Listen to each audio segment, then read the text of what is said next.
Something big is happening to the US dollar and the US economy, which I'm going to reveal today. It's being totally ignored by the mainstream media because, of course, they want Joe Biden to remain in power and the money to continue to flow to all of their benefactors like Ukraine and Israel and the military-industrial complex, which just got a big blank check this weekend.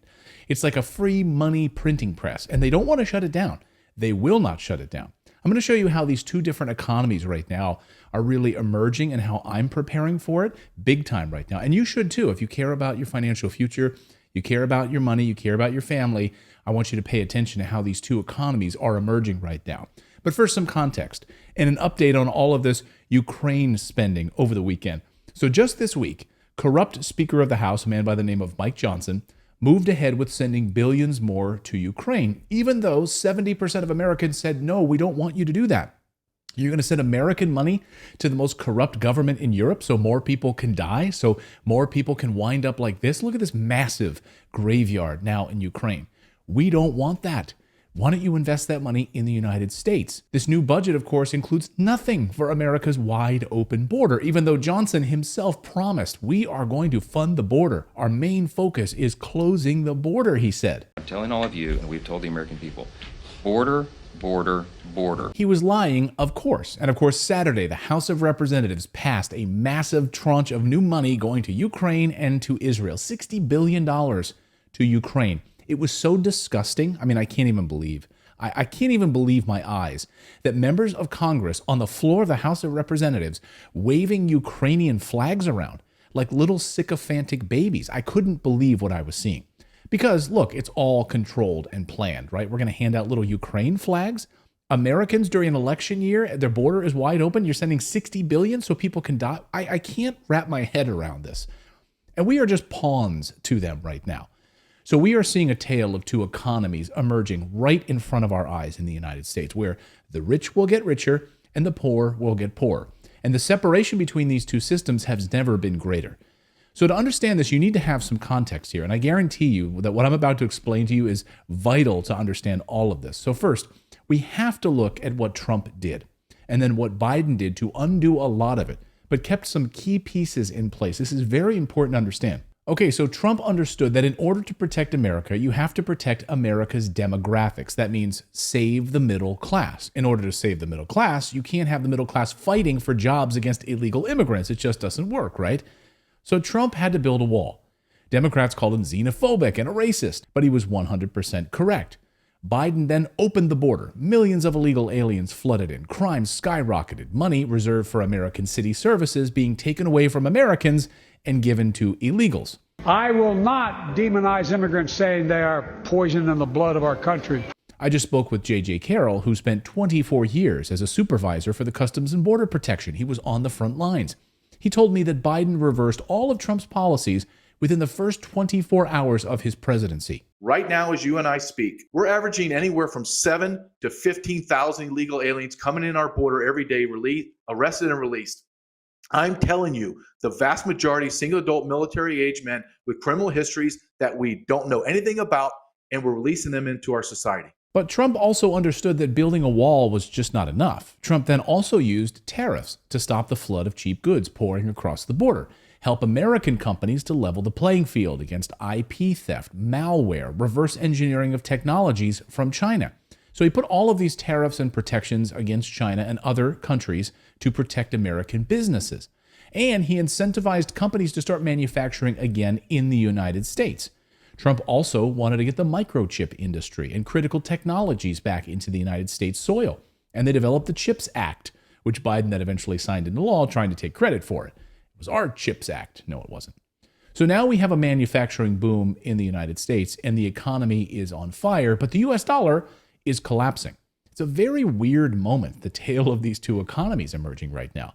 And rich people know this. They see these two parallel economies emerging right now. So why is this happening? What happened to those Trump policies? Well, Biden doubled down on Trump's tariffs and passed the CHIPS Act, which was a Trump-era plan. But then Biden committed the ultimate sin. He rolled back border protections, flooding our country with illegal aliens, and he crushed the U.S. economy with insane sanctions against Russia and depleted our strategic oil reserves. Now it's down to 17 days, and he can't refill it because it's too expensive. Today, I'm announcing a plan to refill the Strategic Petroleum Oil Reserve in the years ahead at a profit for taxpayers.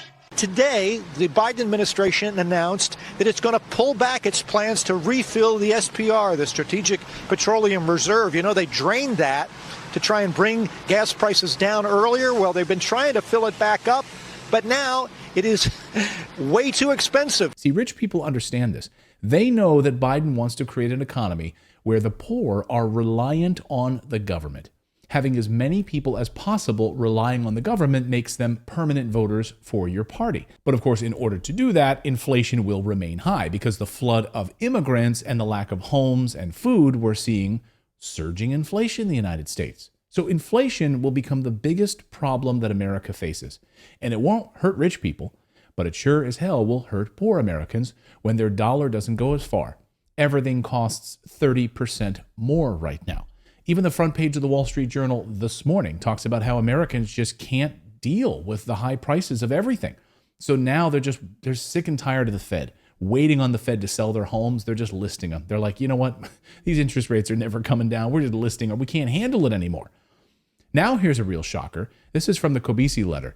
The inflation could hit a whopping 4.8% in the United States by 2024 election. That's way above the Fed's target. And it's been on the rise for 37 straight months. So something is not adding up here. And the rich understand this. This is why they're ditching the US dollar in favor of gold and silver. This is why prices are surging right now, because there's not enough of the precious minerals. Cantor Fitzgerald just came out with some breaking news over the weekend. They report that the reason the price of gold and silver is surging even higher than a lot of these mining stocks that you're seeing is for a very simple reason. China and the central banks. Central banks are gobbling up as much gold as they can. I mean, just look at these numbers right now. It's unbelievable. Chinese stopped, though, investing in real estate in their own country because that bubble is bursting. So the Chinese are now reinvesting it, and they're being told basically buy up as much gold and silver as possible. And that's what the Chinese are doing. That's why you're seeing these surging prices. And mining companies are struggling to keep up with all of this demand, which is going to get a lot worse.